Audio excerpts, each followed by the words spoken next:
you know, this you can tell the Buckeyes are just a better team. TCU had a very good crowd there, and it was better than Ohio State's, in my opinion. But Ohio State just has pretty much everything. TCU is missing a little bit on. Oh, they're just a little bit green yet. Sean Robinson is just a little bit green yet. He's very good though. Through that terrible pick, Ohio State scored a touchdown on that lost fumble by Sean Robinson. You know, and there's 2 picks by Sean Robinson. So it was the turnovers that really killed him. It wasn't. There was a lack of discipline there. Ohio State, I don't even think they turned over the ball. Dwayne Haskins had 344 yards and 2 TDs, but Sean Robinson had 308 yards and 1 TD. You know, Darius Anderson had 154 yards and running back for TCU, which was a little bit better than Dobbins at 121. But like I said, most of that was that big play. So it didn't matter.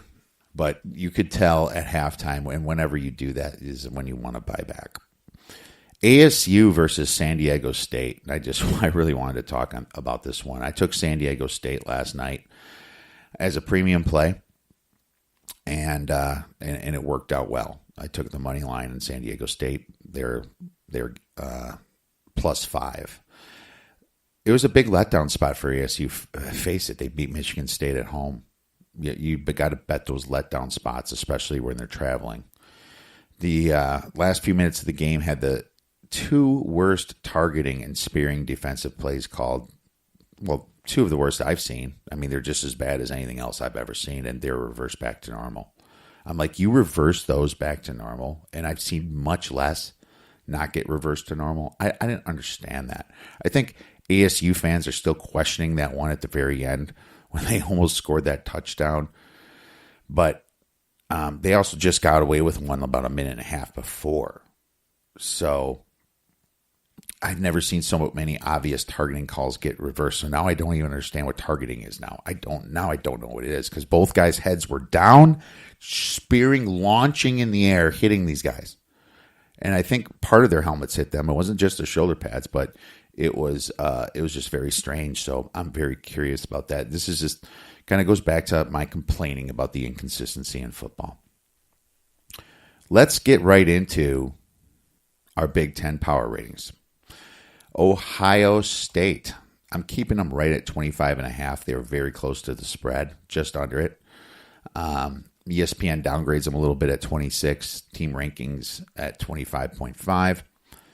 And this is all posted on our website, guys, so you can check that out. Penn State is the second best team in the Big Ten at 20, and I didn't change them much either. They played Kent State. ESPN upgraded them a little bit to 23.3. Team rankings upgraded them at 24.2. That's too high in my opinion. Michigan is still at a 17 for me. Now, I could have downgraded them a little bit. They didn't play SMU well, but this was kind of a flat spot for them, in my opinion. ESPN has them at still higher than me to 18.9, and team rankings downgraded them a little bit to 18.4.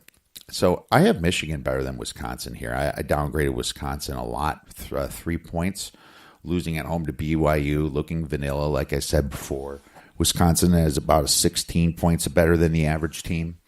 ESPN has them at a 14.1, and team rankings has them about a 14.6. And I'm not going to argue with those numbers. Michigan State is the 5th best team at 13.5. ESPN actually upgraded them. They didn't even play last week to 15.9 and team rankings to 13.1. I think it's because Utah State looks so good and ASU's looks pretty good, right? So I think that Michigan State got a little love because of that. Iowa, 13. I didn't change them. ESPN didn't change them either. They have them at a 12, but team rankings did downgrade them to a 9.6, and that's possibly because of how bad the Big Ten's been looking. Iowa State, they covered last game, so I don't know why they're ranked, devalued there too much. Maryland, down they're down 1.5 in my ratings now. They got really punished on ESPN. They were down about 5 or 6 points. They lost to Temple. Maryland's a 7.5. ESPN has them at a 1.5. Team Rankings has it at a minus 0.8. It's funny, the team that beats Texas, right, wins their next game and then loses to Temple, and then Texas goes and floors USC. It's just the parody. Yeah, and Temple wasn't even that big of a travel spot for Maryland too. So just a shit game for this team. Northwestern, I downgraded them from a 7 to a 5.5 for losing to Akron. I don't know what happened to this team. ESPN downgraded them a ton, about 5 points to a 3.2. Team Rankings downgraded them about 6-7 points down to a 1.9, better than the average team. So my biggest disparity is Minnesota here. I actually upgraded them from a 4 to a 5, covering against Miami, Ohio. ESPN upgraded them to a 5.6, and Team Rankings has them at a 6.2. I'm not 100% bought in on Minnesota because I have them right by Northwestern here, and actually still have them 2 points worse than Maryland, 2.5 points worse. But I'm ready to pull the trigger on Minnesota if another opportunity comes. I'll tell you that. Purdue, 4 points, and they covered against Missouri. Purdue, I think I was pretty much right on eventually on Purdue. I think that I think they're the team that after a couple weeks, I kind of figured out. But they are who we thought they were.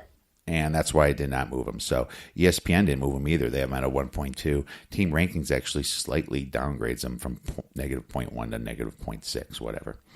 Indiana covering against Ball State. I actually lost that bet. I was pissed. I thought Ball State was better than they were. And I was going over the fact that Indiana shouldn't have that good of a defense. I thought I saw something in Ball State against Notre Dame, and apparently I was wrong. It was just Notre Dame playing like shit. But Indiana, 4 points. I moved them from a 3 to a 4. ESPN has them at a 3.5, and Team Rankings has them at a 3.4. So Indiana, Purdue, Minnesota, and Northwestern are kind of all bunched together. And Nebraska's a little bit lower than them. They're at a 3. And you got to downgrade them for losing to Troy. ESPN has them at a negative 1.3. Team Rankings slightly upgrades them somehow at a negative 1.1. I don't know how that is. Illinois, I upgraded them a little bit from minus 0.7 to minus 0.6. They are not the worst team in the Big Ten anymore. How do you like that, Illinois? You are not the worst team in the Big Ten. Huge congratulations there. Huge. Very proud of you, Illinois.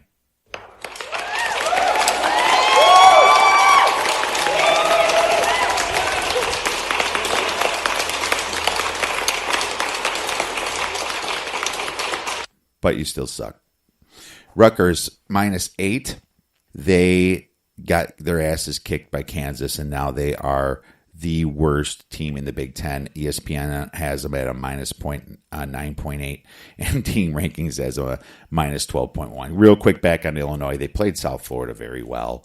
They eventually lost that game. They were leading. They covered the spread, and they ran enough plays to hit the over, but neither team did. It was just they would drive the ball 40 yards and punt, 30 yards and punt. That's what this game was, and so we had over 59 on that, and we lost that bet, unfortunately. But I thought we were on the right side, I thought we had the correct handicap on that one anyway, is what I want to say. Let's move right on to letdown spots for next week. And guys, if I miss anything, please tweet us at the Odds Breakers. If I miss anything on letdown spots, get up spots, and look ahead spots. So start out, we have BYU versus McNeese State. I'm still pissed off about this, but it's fucking McNeese State. So I don't know. I don't know anything about that. I don't even want to spend the time researching that. If I hear something, I'll do it. But BYU, big congratulations to them for upsetting our badges. Texas hosting TCU is a letdown spot for Texas. All right, it is. They beat USC. Oklahoma State hosting Texas Tech, letdown for them, beating Boise State. LSU hosting Louisiana Tech is a letdown spot for sure. Washington hosting ASU is kind of a letdown spot. Now, I didn't get into that game. Washington took care of business against Utah, but I guess looking back, they had to. They could not afford anything after losing to Auburn. So props to Washington there. Might even look at a future bet on Washington after this game. Ohio State hosting Tulane. Ohio State is banged up. They're going to want to kind of milk this one. I'm just telling you, man. This is a perfect spot to bet Tulane. It really is. And you got I think it's like a 30 some points, 35, 36 points. San Diego State hosting Eastern Michigan. Eastern Michigan lost to Buffalo. We're on Buffalo. And they have a long travel spot here, but San Diego State just beat ASU, so it's kind of a letdown spot. Akron going to Iowa State after beating Northwestern. This is a letdown spot for them. Troy at Louisiana Monroe is a letdown spot after beating Nebraska. And Washington, I already said that one. Washington hosting ASU. All right. That's what we have for letdown spots. Let us know if we missed any. Let's go into kind of get up spots. Iowa State hosting Akron. They need to get up and kick some ass after that loss against Oklahoma. Wisconsin at Iowa. Wisconsin needs to kick some ass. I feel bad that for the Iowa fans. I was probably going to bet Iowa if Wisconsin beat BYU here, but now I'm not. Unless it gets out of hand, of course. Wake Forest hosting Notre Dame is a big get-up spot for Wake Forest. Purdue and Wake Forest has 10 days to plan for this one, by the way. 9 days, whatever. They played the Thursday game. Purdue hosting Boston College is a get-up spot. They are 0-3. Baylor hosting Kansas after losing to Duke. Even their second-string quarterback looked good. Auburn hosting Arkansas. That's a big get-up spot. Michigan State at Indiana. And Michigan State's got a bye week here. So they're pissed about that loss to ASU. And now they get to go to Indiana. ASU versus Washington is a get-up spot for ASU. Look ahead spots. Ohio State looking past Tulane to Penn State. This is a sandwich spot for Ohio State, playing TCU, and then you got Penn State, and then you're at Tulane. Everything in the world is saying to bet Tulane right here. All right? Everything. Penn State looking past Illinois to Ohio State. Notre Dame looking past Wake Forest to Stanford. And that's another one, right? Wake Forest in a get-up spot. Clemson looking past Georgia Tech to Syracuse for revenge. Maybe. But how many points is that worth, right? What I hate about Georgia Tech here is Clemson just played a triple option team. Now they're going to their triple option team. I would have liked it a lot better if they were playing Georgia Tech first. I'd like on Georgia Tech's side, that is. Virginia Tech looking past Old Dominion to Duke is possible with how good Duke's been playing. And LSU looking past Louisiana Tech to Ole Miss. So there you have it. If I missed anything, like I said, please tweet us at the Odds Breakers. Now we are going to go into fantasy football with our man DNasty. Cover a little bit what happened in week 2 NFL. And the next podcast will be out Thursday morning, Wednesday night, Thursday morning-ish on our picks, of course. All right, and we have our fantasy expert back, Mr. DNasty. He is in roughly 10 to 20 weeks per year, and has been an expert for a very long time. How you doing, Dave? Good. How you doing, man? Pretty good now that the Bears won. It was a little bit of a nail biter for a while, but the defense looks legit. Of course, they had that blown game against the Packers. The luckiest, which I was at, and that was fun to see. The luckiest team in the league, and well, the Vikings missing 2 field goals and everything, and Kyle Fuller missing a sure interception right in his hands at first week, you guys could easily be 0-2.